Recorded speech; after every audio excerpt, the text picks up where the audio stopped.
Доброго времени суток, дорогие зрители! С вами снова Вейслендер, и это Twinkle TO. И сегодня мы с вами откроем новую рубрику рассуждений о спорных моментах игр серии Fallout. Первым гостем нашей рубрики станет тема Легиона Цезаря. Так ли плох Легион и сам Цезарь, как нам его представляют в игре буквально через час-полтора геймплея по достижению Ниптона? Безусловно, разработчики из Obsidian хотели показать нам больше, но были сильно ограничены во времени, поэтому мы имеем то, что имеем. Давайте разберем те пункты о Легионе, что лично мне приходит на ум, когда я думаю о Легионе. Поскольку Легион живет по принципу Pax Romana, все жители земель, подконтрольных Легиону, по умолчанию являются рабами. Быть рабом даже почетно. Те, кто не хотят ими быть, даже не заслуживают жизни.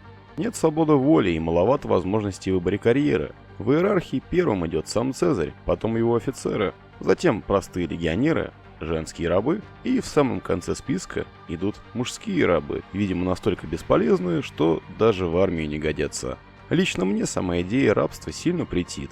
В отличие от негров США, наш многострадальный народ был в рабстве гораздо более долгое время в виде крепостничества и понимает в этом поболее. Да и вообще идея полного контроля чужих судеб является довольно порочной и спорной в контексте целой страны. В чем заключается рабство солод Цезаря? Будь ты хоть высокопоставленным офицером, вроде бывшего друга Цезаря Джошуа Грэхэма, АКА, пылающего легата. Если Цезарь отдаст приказ, легионер убьет себя, потому что свободная воля этих сильных и жестоких людей давно сломана. Не забываем, как Цезарем была получена его армия. Принципами захвата 86 племен, убийства их вождей и самых сильных воинов, насилием над женщинами и полным подавлением любых, даже самых мелких намеков на сопротивление. В Римской империи, которая была необходимым злом на момент своего существования во времена до Рождества Христова, подобные действия назывались децимацией. То есть, если даже верных и исполнительных солдат считают расходным материалом, представьте себе, пожалуйста, отношение к некомбатантам в Легионе. Правда, и тут все выглядит довольно двояко. Дорогие наши зрители, напишите, пожалуйста, в комментариях, считаете ли вы устройство Легиона Цезаря из того, что мы видим в игре, правильным или нет. Да и вообще, как вы относитесь к теме рабства? Второй пункт. Вся власть сосредоточена в руках одной личности – самого Цезаря. Такая система абсолютно порочна. И дело даже не в том, что сам лидер может быть кровожадным, отлетевшим маньяком. Каковым Цезарь, к слову, с годами и стал, совсем забыв, что изначально он хотел принести абсолютный мир всем племенам. Кстати, слово «отступление». Вполне возможно, что повреждения мозга, которые мы можем вылечить ему в игре, как раз и вызывали все эти перегибы на местах. Но это нигде не подтверждается и является лишь моей догадкой. Выскажите, пожалуйста, в комментариях ваше мнение по этому вопросу. Так ли зол Цезарь по умолчанию, или он стал таким вследствие мании величия, заработанной им на фоне травмы головы? Представьте себе огромную страну, управляемую целиком практически на уровне микроменеджмента одним человеком. А теперь представьте, что будет с ней, если он вдруг скончается. Будет колоссальный хаос и бардак, борьба за власть, ведь, как правило, такие властные люди не допускают в свое окружение тех, кто мог бы действительно их в случае чего заменить.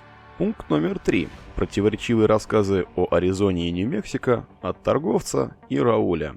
Что также зацепило мое внимание во время прохождения, так это рассказы одного из самых любопытных напарников, на мой взгляд, Рауля и торговца Делла Бартона в форте о самой территории, подконтрольной Легиону Цезаря – безопасность. Никаких банд, никаких грабежей.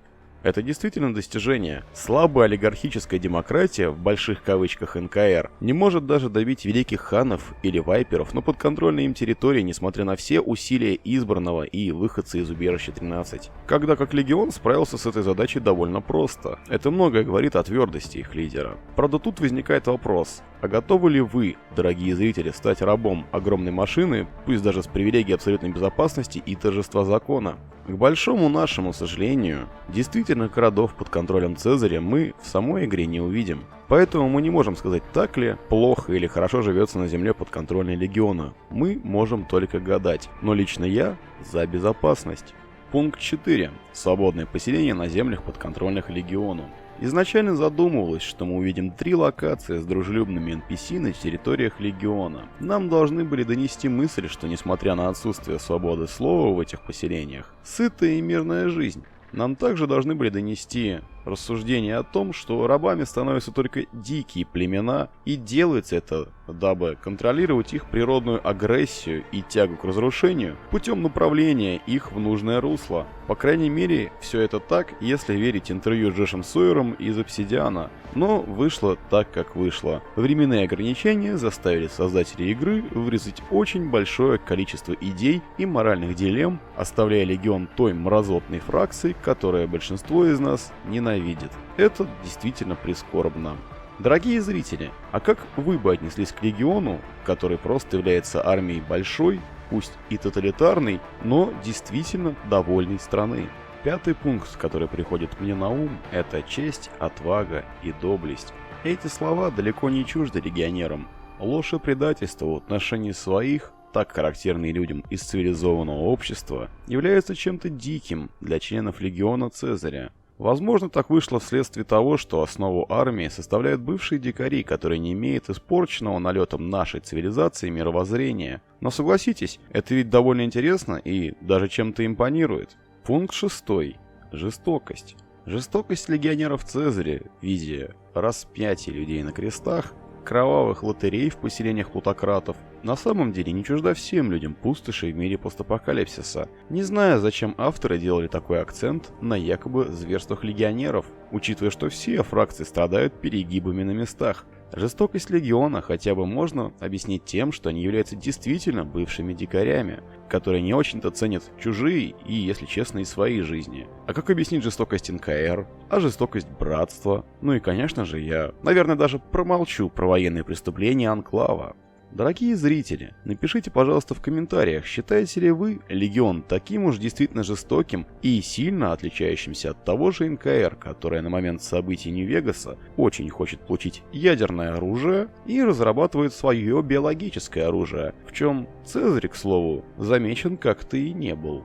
7 пункт. Многое вырезали или не доделали. Легион и его идеология выглядят довольно блекло в самой игре. Как уже упоминалось ранее в этом видео, очень многое не попало в финальную игру. В итоге фракцию не успели элементарно допилить, и разработчикам пришлось в спешке ее перекраивать, дабы вызвать у людей отвращение от данной фракции и моментальную привязанность к демократической фракции НКР, которая лично меня бесит еще со второго Fallout. Да что уж там, пожалуй, она бесит меня еще с первой части. Со знакомства с импотентным поселением Shady Sands, которое выжило только благодаря действиям человека извне, выходца из убежища 13. Вырезанные поселения, квесты, реплики не дают нам полного представления о фракции, и нам приходится домысливать, что мы и делаем в этом видео. Но заметьте, при первой встрече легионеры из Ниптона не стали нас убивать, что уже о многом говорит. Может быть, они не такие уж и кровожадные? А вспомним опять же историю с самим Ниптоном и с хитрожопым мэром, который пытался и там жопы покрутить, и здесь жопы покрутить. И в итоге он еще и НКР поимел. Так что, в принципе, может быть, их и ждала такая судьба? А вот скажите мне, пожалуйста, зрители, вы сами лично любите НКР? Раньше я поддерживал их, но, наверное, только потому, что считал их меньшим злом. Наверное, ранее я просто был слишком молод или юн и не был готов брать на себя ответственность. Сейчас же, спустя годы, я считаю, что единоличное правление курьера для Вегаса гораздо лучший вариант в долгосрочной перспективе. А как думаете вы? Ну и заканчивая с пунктами, скажу так. Самих пунктов у меня в голове еще очень много, а хронометраж видео уже начинает превышать допустимые пределы. Поэтому давайте перейдем к основным мыслевыводам, которые приходят ко мне на ум в отношении самого Легиона. Из определенных плюсов. В Легионе нет гомосексуализма, что, несомненно, плюс для консерваторов вроде меня. Хотя западные игроки из-за этого, к слову, не слабо бугуртят, судя по тредам на Reddit, обсуждающим Легион. Также в Легионе плохо относятся к мутантам и предпочитают их уничтожать. Тут двояко. Разумные гули, жившие до войны, могут быть реально полезны, но правда не забываем, что рано или поздно радиация сделает из них настоящих диких, так что они являются потенциальной опасностью. Странно, кстати, что к Раулю относились довольно неплохо. Вся власть в руках одного лидера, что в военное время не так уж и плохо. Но так ли хорошо будет житься при диктатуре, когда все его враги будут повержены? Вот это уже вопрос. Ну и добавим по поводу жестокости. Не забываем, что Легион состоит преимущественно из бывших племенных дикарей. Люди, живущие полупервобытной жизнью, в принципе не отягощены нашей с вами современной этикой. По этой причине нам с вами довольно сложно понять их жестокость, насилие, распятие на крестах и прочие зверства. Можно еще очень много о чем порассуждать в отношении этой любопытной и действительно самобытной фракции, но пора подводить итог. Лично мое мнение, Легион такое же зло, как и НКР, и абсолютно не подходит для правления Вегасом ни с одной стороны. А каково ваше мнение на этот счет? Какую концовку выбрали вы? Дорогие зрители, если вам понравился такой формат видео, то, пожалуйста, сообщите нам об этом в комментариях и поддержите нас своим лайком. У нас еще очень много тем по фракциям, которые хотелось бы обсудить, но нам интересно, интересно ли это вам? Да, такое масло масляное.